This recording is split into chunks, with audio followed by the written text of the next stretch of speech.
John Dobbins enrolled at Virginia Tech in the fall of 1969 as the first African-American scholarship football player for the Hokies. Recruited by Jerry Claiborne, the Radford native was ineligible as a freshman, but became a three-time letterman with more than 1,200 all-purpose yards in his career. When I think of John Dobbins, man, I think of a fierce competitor and a very, very humble man. Super Bowl winning head coach and former Hokie quarterback Bruce Arians was teammates with Dobbins and became the first white player at Tech to room with an African-American player when he lived with their teammate, James Barber. Dobbins and Barber embraced the opportunity football gave them to win the respect of teammates and fans at a time when respect for African-Americans was extremely hard to earn. Opposing fans, especially down south, were rough on he and JB, but it was like water off their back. I mean, they were so tough-minded.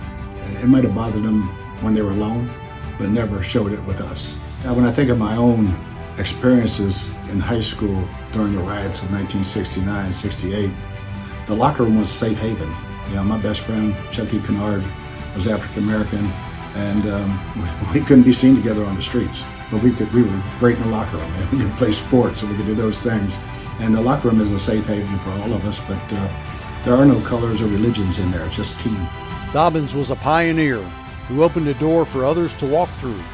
He did it with respect and humility, making an immeasurable impact while leaving an enduring legacy. Well, I think of that number 25, and I know they all wear it for Frank Beamer, but for me it's John Dobbins and what he meant to Virginia Tech, breaking down that barrier.